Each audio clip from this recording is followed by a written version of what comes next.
Ethan was a cold man. He was the type who wouldn't even reply to a text because he thought it was a waste of his precious time.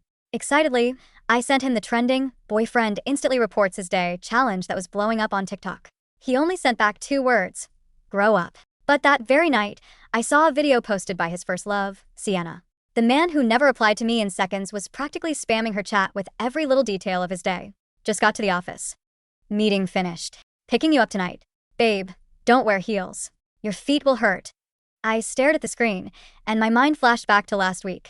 I was rolling on the floor in the ER with acute gastritis, sending him 30 desperate texts for help. He only replied the next afternoon. I'm Buse. Stop exaggerating minor illnesses just to get my attention. When Ethan finally came home, I was still sitting in the dark on the living room couch. He glanced at my phone screen, sighed with annoyance, and pulled me into his arms. You saw that? Sienna just got back to the country and feels insecure. I'm just playing along to make her feel safe. You're my girl. You should know what's real and what's just a joke. I looked down and smiled. Yeah. I finally realized that I was the joke. I pushed his arms away from me. My eyes landed on his phone, which he had tossed on the coffee table without locking. The screen showed a live location sharing map with Sienna. It had been running for 15 hours straight. My brain went completely numb. Because of my extreme insecurity in this relationship, I had begged him for a month, with tears in my eyes, to share his location with me. Back then, he had pushed my hand away with disgust and snapped cold words at me. Chloe, adults need personal space. This kind of stalker-like surveillance only makes me think you have mental issues. But now my heart, which had been hanging by a thread for years, finally died. Ethan, let's break up. Ethan followed my gaze to the screen. Realizing I saw the location sharing, his face instantly hardened with self-righteous anger. Are you seriously throwing a tantrum in the middle of the night? Sienna had a traumatic experience abroad. She just got back and doesn't know her way around. I only turned on the location to keep her safe. Are you seriously going to be petty about this? You want security, right? Fine. I'll add your name to the house deed tomorrow. Is that enough? Stop whining about this childish drama. You want to break up? Fine. Have it your way. When you drain all that jealous nonsense out of your head and stop acting crazy, we'll talk. With that, he marched into the guest room and slammed the door behind him. He didn't take my breakup seriously at all. To him, I was just using the breakup as a threat to force him to bow down. But he didn't know that when someone truly decides to leave, they do it in total silence. The next morning, Ethan was fully dressed and blocked me as I was heading out the door. All right, are you still playing the drama queen? Isn't today your follow-up appointment for your stomach at the downtown clinic? I'm heading that way this morning. I'll drop you off. Ethan wanted to use this minor favor to brush last night's argument under the rug. He was convinced that if he gave me a little sweet treat, I would swallow all my pain. Not long after the car pulled out of our neighborhood, I looked out the window and spoke coldly. This isn't the way to the clinic. Where are you going? Without hesitation, Ethan crossed the double yellow line and headed toward the Rosewood, the most expensive luxury hotel downtown, to pick up Sienna. She had a terrible headache all night. Since you're going to the clinic anyway, I'll take her along to get checked out. I had stayed up all night refreshing the patient portal to book that rare specialist appointment. Yet, he was giving my slot to another woman along the way. Because I hadn't eaten breakfast and the car's AC was blasting cold air, my stomach began to cramp painfully. I stared silently at the passing streets outside. I didn't even have the energy to argue with him anymore. When the car parked in front of the clinic, the waiting room was packed. As a software engineer, my high-intensity work had ruined my health. That specialist appointment was a miracle booking. Ethan looked at Sienna, who was leaning weakly against his shoulder, and held out his hand to me. Give me your appointment confirmation QR code. I looked up at him. The sharp spasms in my stomach were making me break out in a cold sweat. This is my specialist appointment. Ethan took my ice-cold hand and wrapped it in his warm palm. Sienna just got back. The jet lag and her severe anxiety have kept her crying all night. The doctor said she's on the verge of a mental breakdown. Your stomach pain is bad, but it's a chronic issue. We have your prescription meds at home. You can just take 2 pills to suppress it. Can you please just bear with it for once? When we first got together, his friends used to whisper behind my back. They said Ethan would always keep a place in his heart for his first love, who had moved abroad for her dreams. They said no matter how hard I tried, I could never compete with his white moonlight. But over the last 3 years, Ethan had personally wiped away all my doubts. During those 3 years, he would drive across the city in pouring rain just to pick me up from work. He would stay up all night rubbing my stomach when I had bad cramps. I really thought I had finally replaced her. Seeing me freeze, he leaned down and kissed my forehead gently. Be good, Chloe. You're my family. Do this for me, okay? Tomorrow, once she's settled, I'll cancel all my meetings and spend the whole day with you, I promise. I clutched the medical card inside my pocket. The sharp edges dug painfully into my fingers. My mind suddenly drifted back to the early days of Ethan's startup. He had worked so hard that he drank himself to stomach bleeding. To get him a specialist appointment, I had lined up in the freezing wind all night. My hands got so frostbitten that night that they still peel every winter. Back then, he had looked at me from his hospital bed with tears in his eyes. "I will never let you suffer again in this life." Sienna's eyes welled up with tears, and Ethan's expression grew impatient. "Give it to me, Chloe. Don't be unreasonable." I suddenly loosened my fingers and handed him the card. Ethan smiled, satisfied, and rubbed my hair. "Good girl. I'll get someone to book another specialist for you next month." The clinic door shut in my face. I didn't expect the man inside to look back at me. I popped 2 painkillers out of my bag and swallowed them dry. The pills tasted incredibly bitter as they scraped down my throat. I whispered in my heart, "Ethan, there's no need for next month. There's no next month for us."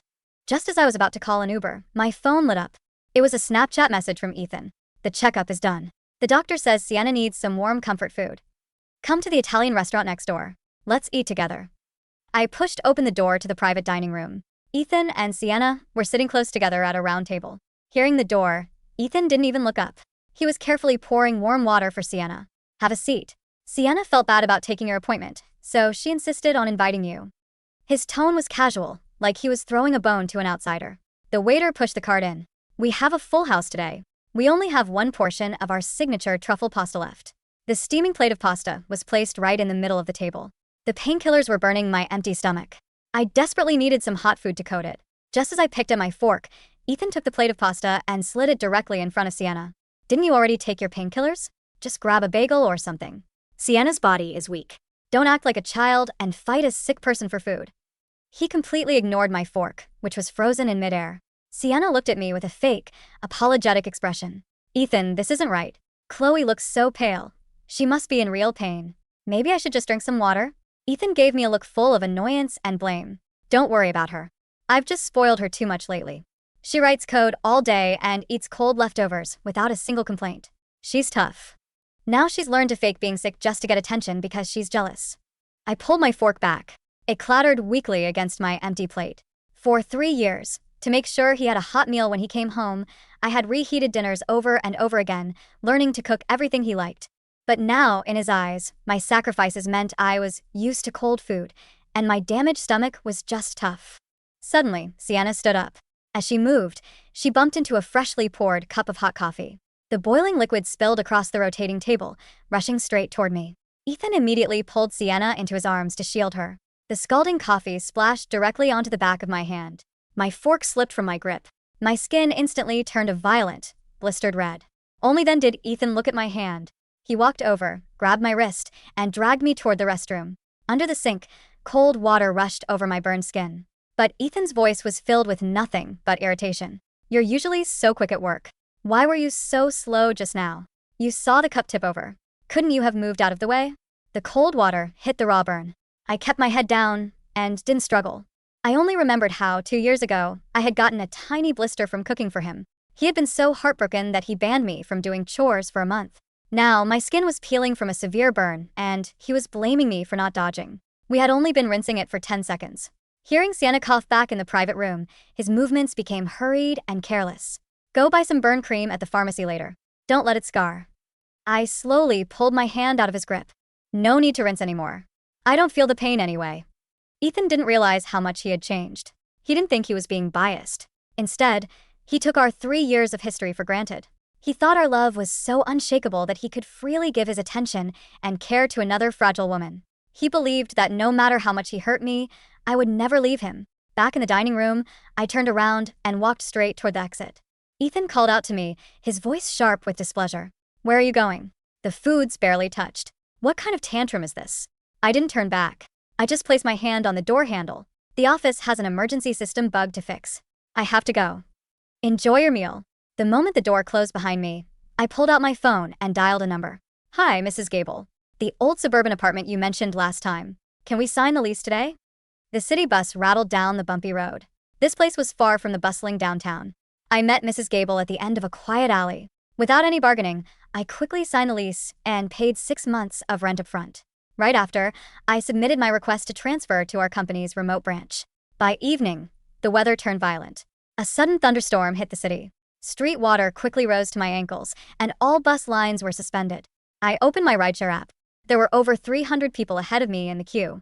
I stood shivering under the awning of a closed grocery store, the burn on my hand throbbing in the freezing wind.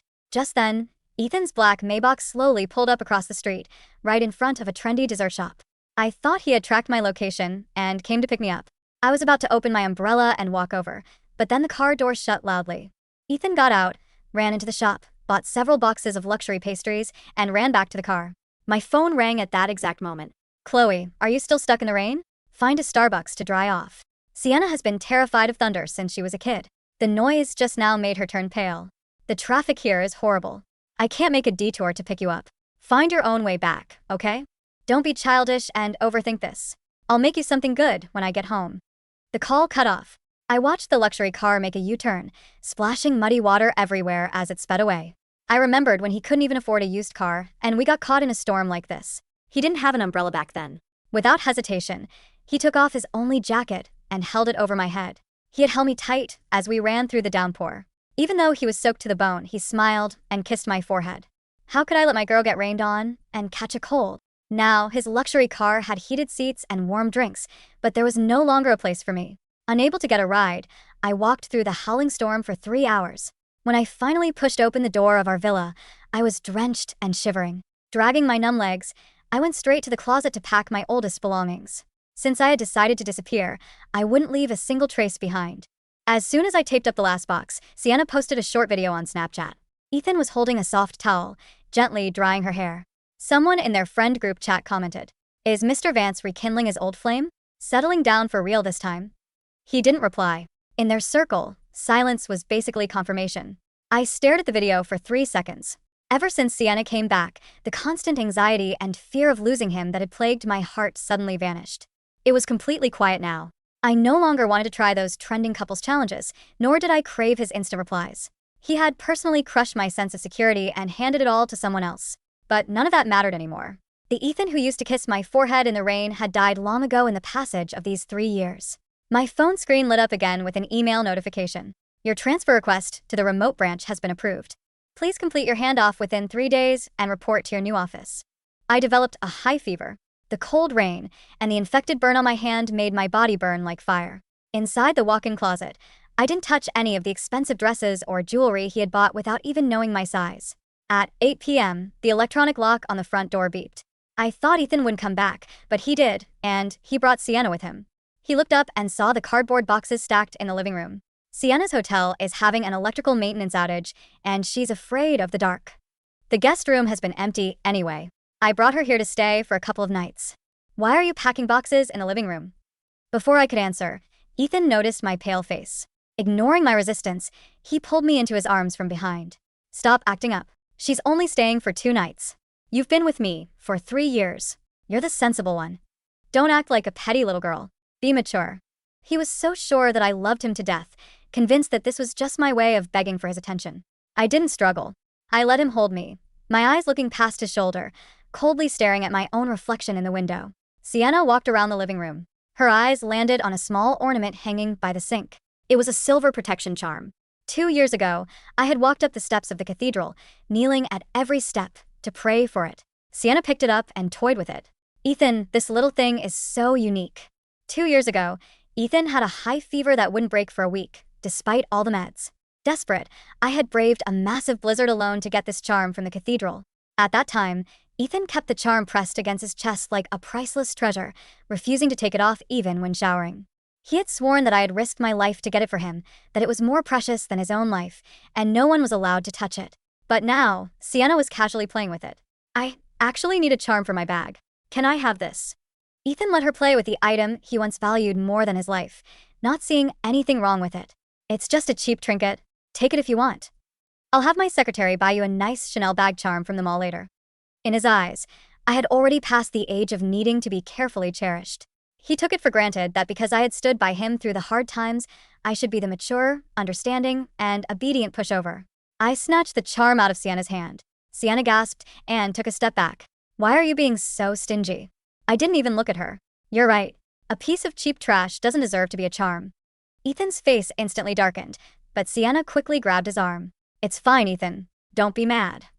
You have to accompany me to the Medical Equipment Expo tomorrow morning. It's a busy schedule. She was intentionally marking her territory for tomorrow. Ethan gave me a cold look. Calm yourself down tonight. We'll talk later. With that, he led Sienna up to the second-floor guest room. Just then, my phone buzzed continuously. It was an urgent text from a moving company. Miss Miller, the Weather Bureau just issued a red alert. The hurricane will make landfall early tomorrow morning. All of tomorrow's orders are canceled. If you are sure you want to move tonight, our truck will arrive at your back gate in 10 minutes. It's now or never. Can you leave right now? I looked up at the tightly shut guest room door on the second floor. The warm light spilling from under the door stung my eyes. He was probably coddling his insecure first love right now. For the past few years, I had stared at empty chat screens, waiting for his care and affection, looking like a pathetic joke. Now, the storm was coming, but the man who was supposed to be my shelter had already put his umbrella over someone else. Since I could never get a reply, I would cut the last thread of hope myself. Without hesitation, I typed back and hit send. I can leave right now. I pressed send. The screen of my phone blinked, the blue light casting a cold glow over my blistered, swollen hand. I didn't wait. Dragging my heavy, waterlogged boots across the hardwood floor, I went back to the living room. Every movement felt like I was operating someone else's body. The fever had settled deep into my joints, making me feel light, almost weightless, as if a strong gust of wind from the storm outside could blow me away entirely. The cardboard boxes stood in a neat row by the front door. They held very little. A few sweaters I bought with my own salary, some worn-out reference books on programming, a couple of mugs I'd had since college, and my old laptop. The expensive jewelry, the designer bags, the silk dresses Ethan had gifted me over the years, all of them remained in the master bedroom closet, hanging like colorful, hollow skins. I hadn't touched a single one. A quiet knock sounded at the back service door. I unlocked it. The wind immediately whipped inside, bringing the sharp, metallic scent of rain and wet asphalt. A middle-aged man in a yellow raincoat stood there, holding a large plastic sheet. "Miss Miller?" he asked, his voice muffled by the downpour. "We need to move fast. The street at the end of the block is already starting to pool. If we don't load now, the truck won't make it out of the neighborhood." "I'm ready," I whispered. My throat felt like sandpaper. He looked at my pale face, then down at my right hand, which was wrapped loosely in a kitchen towel. The red, raw blisters were leaking fluid, staining the white fabric. He frowned but didn't ask questions. In this weather, everyone had their own emergencies. Together, we moved the boxes. Because of my hand, I could only carry the smallest ones, balancing them against my hip while using my left hand to support the weight.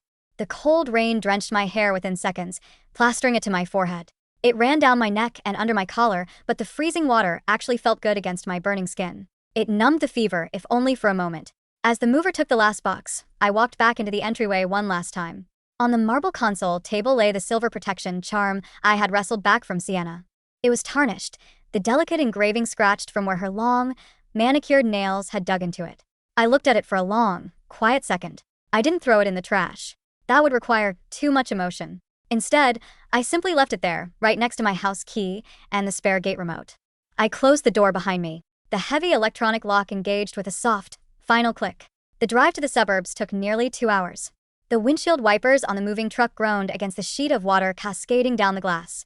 The driver, sensing my exhaustion, turned on the heater and slipped a thermos of hot barley tea into the cup holder between us. "Drink up, kid," he said, not looking away from the flooded highway. "You look like you're about to pass out." "Thank you," I said. I held the warm cup with my left hand, letting the steam rise into my face. By the time we arrived at the old apartment building, the clock was nearing midnight. The building was a modest, 5-story brick structure tucked away in a quiet, older neighborhood. It didn't have a grand lobby, a security guard, or a private elevator like Ethan's villa. But as I unlocked the door to my third-floor unit, the smell of old wood and clean paint washed over me, and for the first time in 3 years, my chest didn't feel tight. The mover stacked the boxes in the middle of the small living room and left. I didn't bother unpacking. I dragged a single thick blanket from one of the boxes, spread it over the bare, uncarpeted floor, and lay down. The floor was hard and cold, but my head was spinning so violently that the moment my cheek touched the rough wool, I fell into a deep, dreamless sleep. I woke up the next afternoon to the sound of birds chirping outside. The storm had passed, leaving behind a crisp, washed-out blue sky. My fever had broken, leaving my clothes damp with sweat, but my hand was in terrible shape. The skin on the back of my hand had turned an angry yellow-green around the edges of the blisters, and a hot, throbbing pain shot up my arm every time my pulse beat. I knew I couldn't ignore it anymore. I walked down the street to a small, local community clinic. The waiting room had worn linoleum floors and plastic chairs, a far cry from the high-end private hospital Ethan's family patronized. But there was no crowd, and within 10 minutes, a motherly doctor in her 50s called me in. She looked at my hand and let out a sharp breath. "My goodness, child. How did you get a second-degree chemical or liquid burn like this? And why did you wait so long to get it treated? It's already showing signs of a secondary infection." I spilled some hot coffee," I said quietly. "I didn't have time to clean it properly," she sighed, shaking her head as she began to gently cleanse the wound. "No matter how busy work is, you only get one body. If this infection had spread to the bone, you'd be looking at permanent nerve damage. You software developers think you're made of steel." I flinched as the antiseptic hit the raw flesh, but I didn't cry. "I'm going to debride the dead skin, apply a prescription antibiotic ointment, and wrap it," she said, her voice softening when she saw my pale lips. "You need to come back every 2 days to get the dressing changed. No water on this hand for at least 2 weeks. Do you have someone at home to help you wash?" "No," I said. "I live alone." The doctor looked at me, her eyes filled with a quiet, maternal pity. "Then buy some medical plastic gloves and tape them tight around your wrist when you shower. Take care of yourself, okay?" "I will. Thank you, doctor." When I walked out of the clinic, my right hand was heavily bandaged, looking like a white club. I used my left hand to open my phone. There were no missed calls. No texts. I opened WeChat. There was a notification in the company's internal system. My transfer to the remote branch had been finalized, and my credentials had been updated to the new server. I spent the rest of the afternoon sitting in a quiet bakery, using my left hand to type out my handover notes for my old team. At 5 p.m., I officially logged out of the main headquarters system. Then, I opened my personal contact list. One by one, I blocked Ethan's phone number, his WeChat, his Snapchat, and his email. I did the same for Sienna. Finally, I clicked on the mutual friend group chat, the one where everyone had been speculating about Ethan and Sienna's rekindled flame. I clicked delete and exit. The screen blinked, and the group chat vanished. Just like that, the last thread connecting me to his world was severed. Meanwhile, in the master bedroom of the villa downtown, the afternoon sun was beginning to slant through the floor-to-ceiling windows. Ethan woke up with a slight headache. The storm had kept him up for a portion of the night, and Sienna's constant complaints about the draft in the guest room had forced him to bring her extra blankets and sit with her until she finally fell asleep. He rubbed his temples, expecting the familiar, comforting aroma of freshly brewed coffee and toasted sourdough to drift up from the kitchen. Usually, by this hour, Chloe would have already set the table, leaving a warm cup of honey ginger tea by his bedside to soothe his chronic stomach issues. But the house was dead silent. He frowned, throwing off the duvet, and walked downstairs. The kitchen was spotless. The espresso machine was cold. The refrigerator was closed, and there was no note on the counter. "Chloe," he called out, his voice echoing slightly in the high-ceilinged living room. There was no response. Sienna was still asleep upstairs, her door shut tight. Ethan walked over to the entryway, intending to check if Chloe had left for her early morning clinic appointment. His eyes fell on the marble console table. There, sitting in the middle of the polished black stone, was a small, silver protection charm. It lay next to a heavy metal house key and a black gate remote. Ethan's heart skipped a beat, a strange, cold sensation blooming in his chest. He picked up the charm. The chain was broken, the silver cold and lifeless in his palm. "You're right. A piece of cheap trash doesn't deserve to be a charm." Her voice from the previous night echoed in his ears, flat and devoid of the usual warmth that always greeted him. He quickly pulled out his phone and dialed her number. "The number you have dialed is currently unavailable." He tried again. The same automated, mechanical voice replied. A tight knot formed in Ethan's throat. He clicked open his messaging apps. His last message to her, the one about finding a Starbucks to dry off during the storm, stood unanswered. When he tried to send a new message, a red exclamation mark popped up next to the text. "You are not a contact of this user." Ethan stared at the screen, his face hardening. "Are you seriously still playing this game, Chloe?" he muttered to himself, a mix of irritation and a strange, creeping panic rising in his chest. Over a stupid location-sharing app? Over a piece of silver? He marched back upstairs to the master bedroom and threw open the walk-in closet. He expected to see her suitcases gone, but when he looked inside, he froze. The rows of designer dresses he had bought her, the ones she always wore to his company dinners to make him look good, were all there. The expensive jewelry boxes were stacked neatly on the vanity, unopened. The only things missing were her old, faded flannel shirts, her worn-out jeans, and the cheap canvas sneakers she had insisted on keeping despite his protests. She hadn't taken a single thing he had given her. She had only taken what was hers before she met him. "Ethan?" Sienna's soft, sleepy voice came from the doorway. She was wearing one of his oversized shirts, rubbing her eyes. "What's wrong? Why is it so loud?" Ethan didn't look at her. His eyes were fixed on the empty space on the closet floor where her old, beat-up duffel bag used to sit. Chloe left, he said, his voice unusually quiet. Sienna blinked, a flash of something hard crossing her eyes before she quickly replaced it with a look of soft concern. Oh, did she? She's probably just staying at a hotel to clear her head. You know how she gets when she's jealous. She'll be back in a couple of days once she realizes how expensive hotels are downtown. She blocked my number, Ethan said, his fists clenching at his sides. She blocked my WeChat. Sienna walked over and gently laid her hand on his arm. She's just trying to get a reaction out of you, Ethan. If you run after her now, she'll think she can use this threat every time she doesn't get her way. Let her cool down. Besides, don't we have the Medical Equipment Expo in an hour? You promised you'd help me look at the new aesthetic lasers for my clinic. Ethan looked down at Sienna's hand on his arm. For some reason, the delicate, perfect manicure that he usually found elegant now felt strangely suffocating. He thought of Chloe's hand from the day before, the raw, red skin from the coffee spill, the way she had quietly pulled her hand out of his grip without a single tear. I don't feel the pain anyway. Ethan? Sienna prompted, her voice tilting upward in a sweet, pleading tone. Right, Ethan said, pulling his arm away to grab his jacket. Let's go. She'll come back when she runs out of money. But as he drove his Maybach through the city streets, his eyes kept drifting to the empty passenger seat. For 3 years, Chloe had sat there, always keeping a small trash bag ready, always holding a bottle of warm water for him, always adjusting the AC so it wouldn't hit his face directly. Sienna was currently busy taking selfies against the leather headrest, posting them to her social media with captions about new beginnings. A sudden, sharp ache bloomed in Ethan's stomach. He reached down to grab his medication from the glove compartment, but when he opened it, the box was empty. Chloe, he muttered, instinctively reaching to call her before he remembered the red exclamation mark on his screen. 2 weeks passed in a blur of quiet, healing routine. My new apartment was small, but it was mine. I spent my mornings working from a small desk by the window, the sunlight warming my face as I wrote code for the remote branch. My team was smaller here, the pace less frantic, and my manager was a kind, older man who didn't expect me to answer emails at 2 a.m. My hand was healing well. The doctor at the clinic had finally removed the heavy bandages, leaving behind a faint, pink scar across the back of my hand. It was a little ugly, but it didn't hurt anymore. Every evening, I walked down to the local market, bought fresh vegetables and fish, and cooked myself simple, hot meals. I learned to make soup that didn't require hours of reheating. I ate slowly, savoring the warmth, and my chronic gastritis hadn't flared up once since I left the villa. I had forgotten what peace felt like. One rainy Tuesday afternoon, I was sitting in a local, cozy coffee shop down the street from my apartment. The window was fogged up from the rain, and the smell of roasted coffee beans and cinnamon filled the air. I was typing away on my laptop, a cup of hot chamomile tea sitting by my left hand. The bell above the door chimed. I didn't look up, assuming it was another local resident seeking shelter from the drizzle. But then, a heavy, familiar shadow fell over my table. Chloe. My fingers froze over the keyboard. I slowly looked up. Ethan stood there. He looked terrible.